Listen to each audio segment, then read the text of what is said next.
அனைவருக்கும் வணக்கம். Cheese ports எப்படி செய்யறதுங்கிறது தான் நாங்கள் இன்னைக்கு பார்க்க போகிறோம். நாங்கள் டேஸ்டியான முறையில் நம்ம ஸ்டைலில் எப்படி செய்யறதுங்கிறத பார்க்கலாம். வாங்க வீடியோக்குள்ளே போகலாம். என்னுடைய சேனலை இன்னும் சப்ஸ்கிரைப் பண்ணலைன்னா சப்ஸ்கிரைப் பண்ணிக்கோங்க. பெல் சிம்பலையும் தட்டி விடுங்க. மறந்துடாமல் லைக் ஒன்றும் போட்டுடுங்க. ஓல்ங்கிற பட்டனை தட்டி விடுங்க. அப்போ தான் நான் போடுற வீடியோஸ் உடனுக்குடனே உங்களுக்கு நோட்டிஃபிகேஷனாக வந்து கிடைக்கும். 2 உருளைக்கிழங்கு எடுத்து அவிச்சு வச்சிருக்கேன். இதை நல்லா ஸ்மாஷ் பண்ணிக்குவோம்.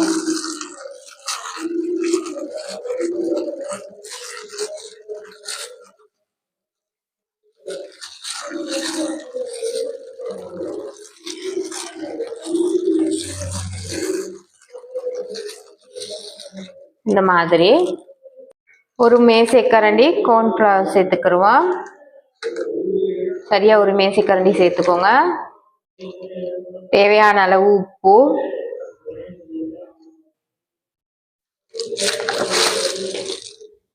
கொஞ்சமா பெப்பர் சேர்த்துக்கோங்க. இப்போ நாங்கள் இதை நல்லா மேஷ் பண்ணிப்போம்.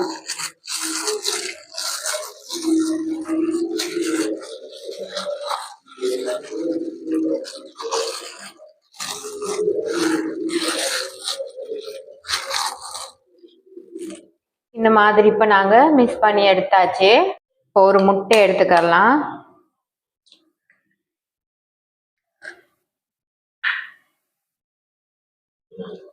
கார்ன்ஃப்ளவர் ஒரு கரண்டி, ஒரு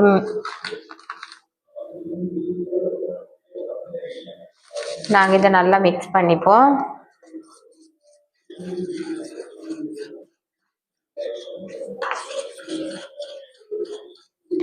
இந்த மாதிரி நல்லா மிக்ஸ் பண்ணிக்கோங்க.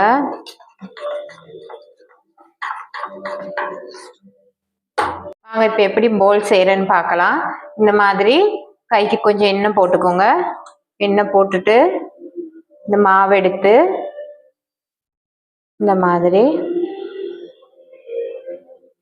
உருட்டி விட்டு இது உள்ள சீஸை வச்சுக்கோங்க. வச்சுட்டு அப்படியே மூடி விடுங்க. இந்த மாதிரி போல் செஞ்சுக்கோங்க. இந்த அளவு இருக்கிற அந்த மாவுல எல்லாத்துலேயுமே இந்த கிழங்கும் கார்ன்ஃப்ளவர் போட்டு பிசைஞ்சு வச்சிருக்கோம்ல, அந்த மாவுல நாங்கள் போல் செஞ்சுட்டு இந்த சீஸை இப்படி வச்சு மறைச்சிடலாம். பாருங்க இந்த அளவு.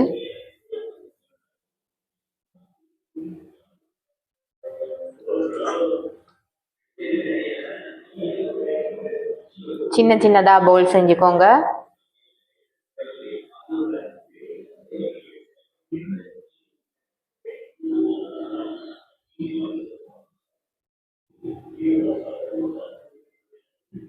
இந்த அளவு பாருங்க.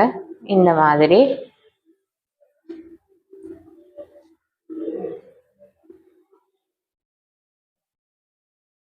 ஃபுல்லா இருக்கிற மாவு எல்லாத்துக்கும் செஞ்சுக்கோங்க.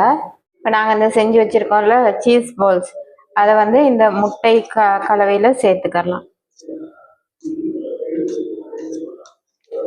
அதை எடுத்து நாங்கள் பிஸ்கட் தூள்ல சேர்த்துப்போம்.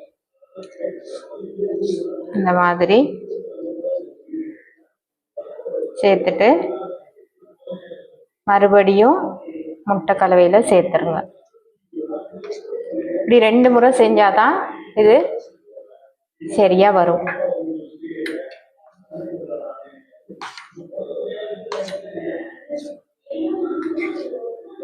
இந்த மாதிரி சேர்த்துக்கோங்க. சேர்த்த பிறகு திரும்பவும் பிஸ்கட் தூள்ல சேர்த்துக்கோங்க.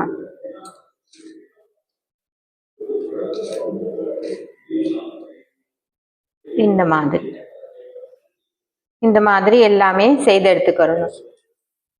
இதெல்லாம் செஞ்சு முடிஞ்சாச்சு. இப்போ நாங்கள் இதை ஃப்ரை பண்ணிக்கலாம். பாருங்க, இப்போ நல்லா எண்ணெய் சூடாயிட்டு வந்துருச்சு. இப்போ நாங்கள் இதை எடுத்து போட்டுடலாம்.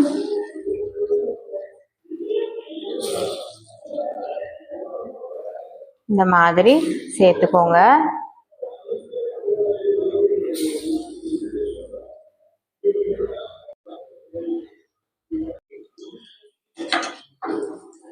பாருங்க இந்த மாதிரி பாருங்க. இப்போ நான் சீஸ் பவுல்ஸ் எல்லாம் செஞ்சு முடிஞ்சது. இப்போ எப்படி இருக்குன்னு பார்க்கலாம். பாருங்க, இந்த மாதிரி தான் இருக்கும். சீஸ் போட்டா இந்த மாதிரி இருக்கும். நீங்களும் இந்த மாதிரி செய்து பாருங்க. இது என்னுடைய ஸ்டைல். செய்து பார்த்துட்டு எப்படி இருக்குங்கிறத கமெண்ட் பாக்ஸில் கமெண்ட் ஒன்று சொல்லுங்கள்.